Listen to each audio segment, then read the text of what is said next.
I'd like to call this May 22nd, 2014 committee meeting of the Tennessee Fish and Wildlife Commission to order. I will remind everybody in the room today that the votes taken by committees are non-binding and will go tomorrow to full commission, and therefore it will be in effect after that. My name is Jeff Griggs and I'm chairman of the commission.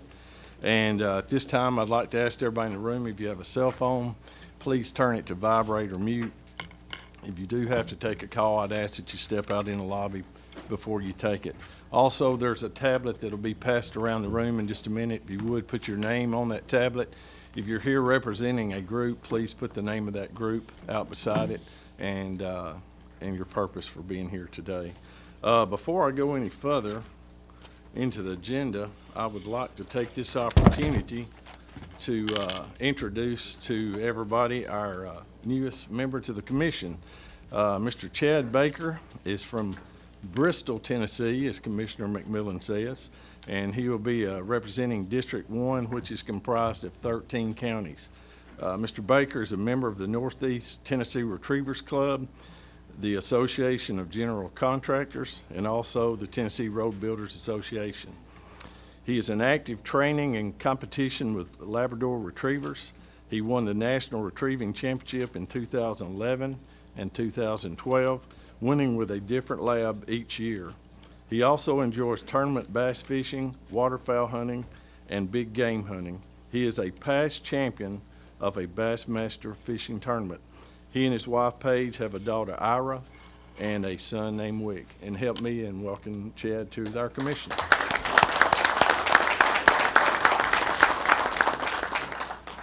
Okay, at this time, Ms. Barbara, would you please call the roll? Jim Bledsoe. Here. Harold Cannon. Here. Bill Cox. Here. Jeff Griggs. Here. Connie King. Here. Jeff McMillan. Here. Tom Rice. Here. Jim Ripley. James Stroud. Here. Trey Teague. Here. David Watson. Here. Jamie Woodson. Here. Chad Baker. Here. We have a quorum. Thank you, Ms. Barber. I appreciate that. At this time, looking out through the crowd, I think our most distinguished guest is Miss Mary Miller with U.S. Forest Service, and she's the head biologist at Cherokee. Miss Mary, we're glad to have you here today. Okay, we've got a pretty long agenda today, and I would ask if you want to address the commission to try to keep your comments short and as relevant as you can. Also, if you do address the commission, please raise your hand first and be recognized by that chairman. If you are recognized and come to the podium, I ask that you address your questions to the chairman of that committee and not to the agency staff that's presenting. And please at no time turn around and have discussion with anyone that is in the room. If you're here today and you've never been here today and you want to address, wait to the subject matter has come up. For instance, if you're here and you'll speak on dove hunting and wildlife, wait till the presentation's been made and wait till that committee chairman has gave the commission a chance to ask questions, and then you can do so by raising your hand and asking them to come to the front, and you will be addressed. And anybody here today, I will add, will be recognized. I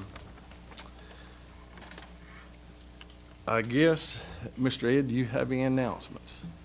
No announcements? Are there any announcements being made by anyone on the commission?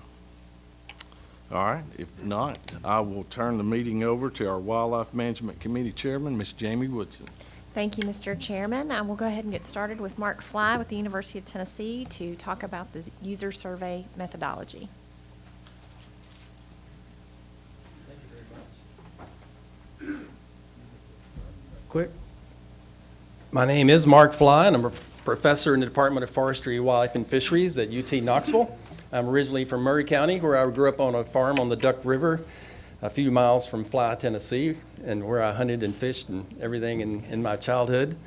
I have an undergrad and master's degree in psychology from Middle Tennessee State, and went on to University of Michigan School of Natural Resources and Environmental Psychology and Outdoor Recreation and Human Dimensions of Natural Resources. I've been at the University of Tennessee since 1992. I started the Human Dimensions Research Lab. The reason I'm here today is to talk about our survey research and survey methodology, because we've been doing surveys for TWRA since 1993, actually. So our lab mission is to use social science research methods. So I'm a social scientist, not a biologist, to address issues, concerns, and opportunities associated with agriculture, natural resources, and environment. So we specialize in these topics. And in fact, we're the only survey research center that I know of in the country that does this specialization. Just to our professional association, we are members and start the Association for Academic Survey Research Organizations. There's about 60 of us across the country, survey research centers at different institutions. And I received my training at the University of Michigan Survey Research Center at the Institute for Social Research there. We also follow all the standards of the American Association for Public Opinion Research, and those are the ethics and professional guidelines that all survey research organizations should follow, and we definitely do follow. Our philosophy is that, we facilitate opportunities for the public to provide input into the decision-making process involving public funds and public resources, which you do as well as a commission, to make decisions about land, water, and wildlife and fishery resources. And just to put it in where I am, or where our work comes into context of your decision-making process, there's your Organic Act that created the agency. And then there are all the applicable laws like NEPA and everything else that you have to follow, of course.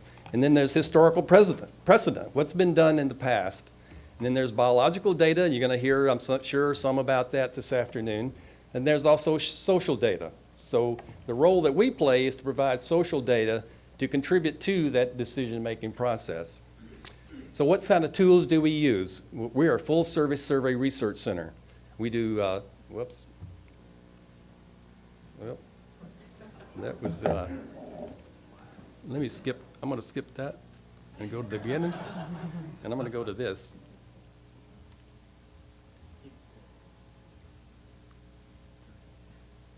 Well, maybe not. Not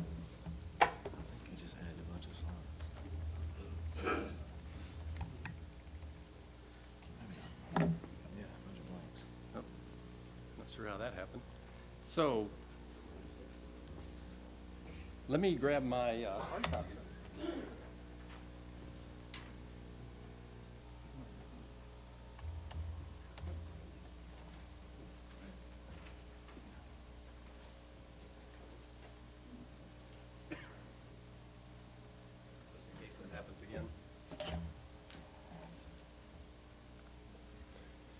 Okay, so we do telephone surveys, we do mail surveys, we do also intercept surveys where we go out to do surveys on site and web-based, and also qualitative interviews and focus groups.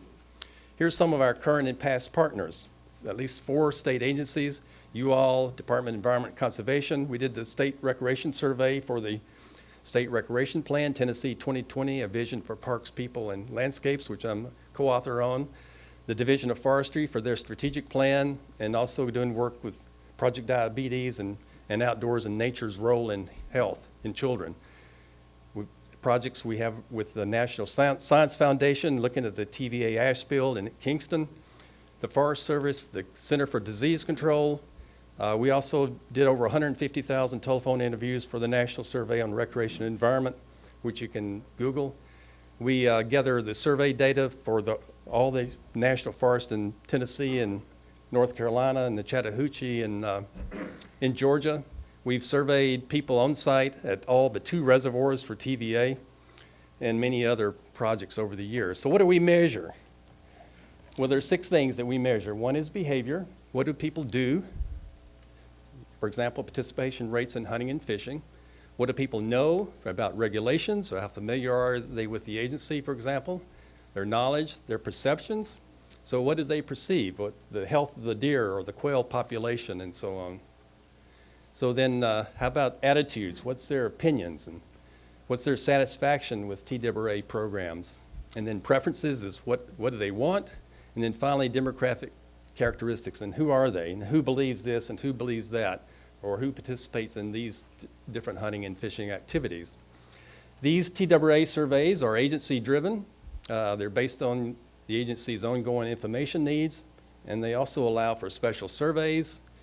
So what we do, there's more than what I'm going to tell you right now, but most importantly, we gauge estimates of hunting and fishing participation, and we do that by surveying the general population, because as you know, there are people on your own land that you can hunt and fish without buying a license, and seniors and other folks. So there are actually more people who hunt and fish out there than legally than buy licenses. So what is the level of participation in these activities? And also satisfaction with TWA management. There are special hunting surveys that we've done over the years, and some more recent and others a little further back, but sandhill crane, deer farming, and quota hunts, and angling surveys looking at nuisance species and bass tournament participations and so on. And then we have other surveys like boating and willingness to pay for access to WMAs and target shooting and things of that nature. In this schedule, we actually, we do a survey every fiscal year, which is July 1st through June 30th, but it turns out when you look at the calendar, it looks like it's 1 year and then you go skip every 2 years. But we do one survey every fiscal year for the state of Tennessee. So we have 2 more coming up in the 2014 series and then the 2016 series. So our goal is to assure surveys are representative of the population and that the results are valid, and we do that in a number of different ways. Number one is we sample the population. So a random sample, as we all know, represents the whole population if it's drawn correctly. It's not economically feasible or scientifically justified to survey a whole population, though which would be a census. So for example, if we have 1 million license holders, a stamp would be $500,000, and you haven't done anything else. Let's see here. I'm not going to touch that anymore today. So here we go.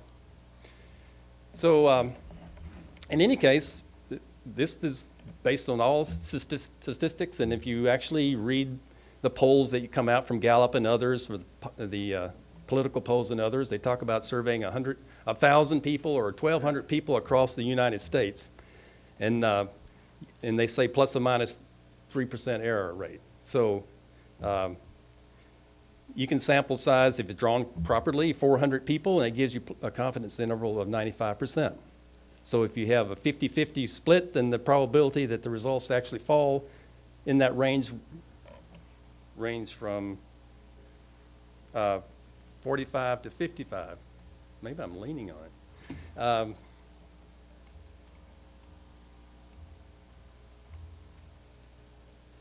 Or if it's 10%, it's actually even smaller than that, but you can expect the real true result to fall between 85 and 95% or even less of that nature. So this is all based in whether you're sampling any kind of population, biological or human population, these procedures do apply. So I want to talk about sampling for TWRA surveys, and we get into, everything's more complex than you think, of course, and this is the true here. So we do 2 surveys. We survey randomly the general population. So for that, we use a random digit dial, a landline, but we also know that now there are lots of cell phone only households, which is about 30-something% now. So we also sample cell phones contracted in Tennessee. So when we do a survey of this nature, when we get our sample completed, the people in that sample will represent 30% will represent the cell phone only households, and then 70% will represent land and probably cell phones. So we also, however, we draw from the list of license holders, and so we draw a random sample from that as well. And then we also, of course, we find out who owns the license in the general population, and we use those as license holders as well. So the households, the landlines actually randomly selects a household, not a person. To select a person, you use the most recent birthday. How many people 18 years of age and older in your household? And of those 3 people, who had the most recent birthday method? And with a cell phone, we just confirm that they are a resident of Tennessee and of age, actually. And then for the license holders, we sample these license types, 1, 4, 20, 21, and so on. And then we sample proportional to the distribution of the license types. I'm not sure what the combo license is, but if it's 60% of all license holders, then our sample will have 60% combo license holders, and it'll have 35% sportsman license holders, and so on. I don't have the exact numbers there, but it represents the true population of license holders. So we also weight. So we weight these responses to reflect the population as a whole and also reflect the different types of licenses that people buy. So for the Tennessee population, we adjust for over and under representation or bias for urban, rural, and also for gender, male, female. So that does a couple of things. One, if we oversample rural, that gives us more people who hunt and fish, and then 60% or 70% now probably of the population in Tennessee actually lives in urban areas. So you would have this huge number of urban people, but not reflecting the rural people. So we want to make sure we reflect the rural folks. But then for population estimates, we weight that back to what the true number is in the actual population. And then for TWA licenses, we adjust for the license type. Call strategies, we call at different times of the week and times of the day. We will dial up to 7 times or call a number up to 7 times.